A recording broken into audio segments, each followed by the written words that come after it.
नमस्कार, डेली 24 भारत देख रहे हैं आप। आपके साथ मैं हूं स्वीटी दीक्षित। लव जिहाद नाम तो सुना ही होगा आपने। अब तक आप कभी कभार देश में लव जिहाद के किस्से सुनते आए होंगे। लव जिहाद को लेकर कानून भी बनाया गया है। चलिए पहले आपको बता देते हैं कि आखिर लव जिहाद क्या है। लव जिहाद दो शब्दों से मिलकर बना है। अंग्रेजी भाषा का शब्द लव यानी प्यार, मोहब्बत, इश्क और अरबी भाषा का शब्द जिहाद, जिसका मतलब होता है किसी मकसद को पूरा करने के लिए अपनी पूरी ताकत लगा देना। यानी जब एक धर्म विशेष को मानने वाले दूसरे धर्म की लड़कियों को अपने प्यार के जाल में फंसाकर उस लड़की का धर्म परिवर्तन करवा देते हैं, तो इस पूरी प्रक्रिया को लव जिहाद कहा जाता है। उत्तर प्रदेश में कथित लव जिहाद को रोकने वाले पुराने कानून को और सख्त कर दिया गया है। नए कानून में उम्र कैद तक की सजा का प्रावधान किया गया है। नए कानून में जुर्माने की रकम को भी बढ़ाकर दोगुना कर दिया गया है। पुराने कानून को सख्त करने वाली prohibition of unlawful conversion of religion bill 2024 विधानसभा से भी पास हो गया था।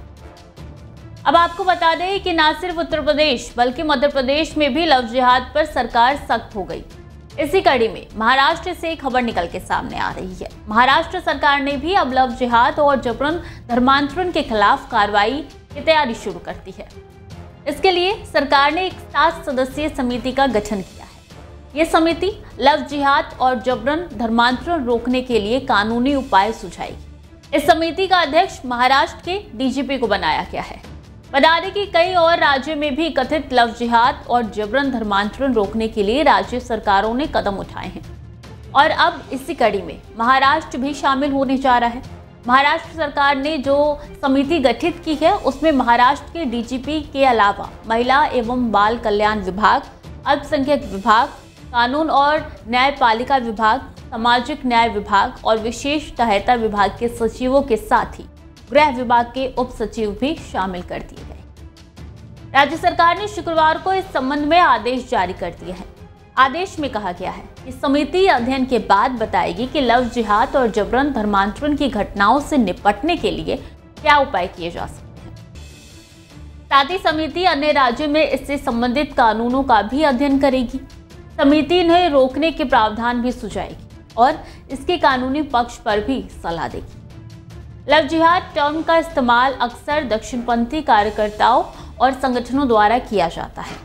आरोप है कि मुस्लिम पुरुषों द्वारा हिंदू महिलाओं से शादी कर उनका इस्लाम में धर्मांतरण कराने की साजिश रची जाती है। अब ऐसे में शरद पवार की पार्टी एनसीपी एसपी के सांसद सुरेश महात्रे ने गुरुवार को केंद्रीय गृह मंत्री अमित शाह से मुलाकात। एनसीपी एसपी सांसद ने अमित शाह से ठाणे के भिवड़ी इलाके में ड्रग्स तस्करों और अपराधियों के खिलाफ कार्रवाई करने की अपील की है। सांसद ने बताया कि भिवड़ी अपराधियों का गढ़ बन गया है और इलाके में अपराध और ड्रग तस्करी बढ़ रही है। सांसद ने कहा कि अपराधी गिरफ्तारी के बावजूद जमानत पर छूटकर फिर से आपराधिक घटनाओं में लिप्त होते जा रहे हैं। वहीं केंद्रीय मंत्री अमित शाह ने सांसदों को कार्रवाई का आश्वासन दिया और कानून प्रवर्तन एजेंसियों को तुरंत कार्रवाई करने के निर्देश दिए। कुल मिलाकर महाराष्ट्र में इस तरीके की घटनाओं को रोकने के लिए अब महाराष्ट्र सरकार एक्शन मोड में नजर आ रही है। अब देखना होगा कि समिति बना दी गई है, आगे क्या कुछ स्टेप उठाए जाते हैं और क्या कुछ निर्णय निकल के सामने आएगा। क्या उत्तर प्रदेश और मध्य प्रदेश के तर्ज पर महाराष्ट्र में भी जल्द कानून बनेगा और लव जिहाद के जितने भी केस आते हैं उन पर लगाम लगाने की कोशिश करी जाएगी। तो खबरें लगातार जारी हैं, देखते रहिए डेली 24 भारत।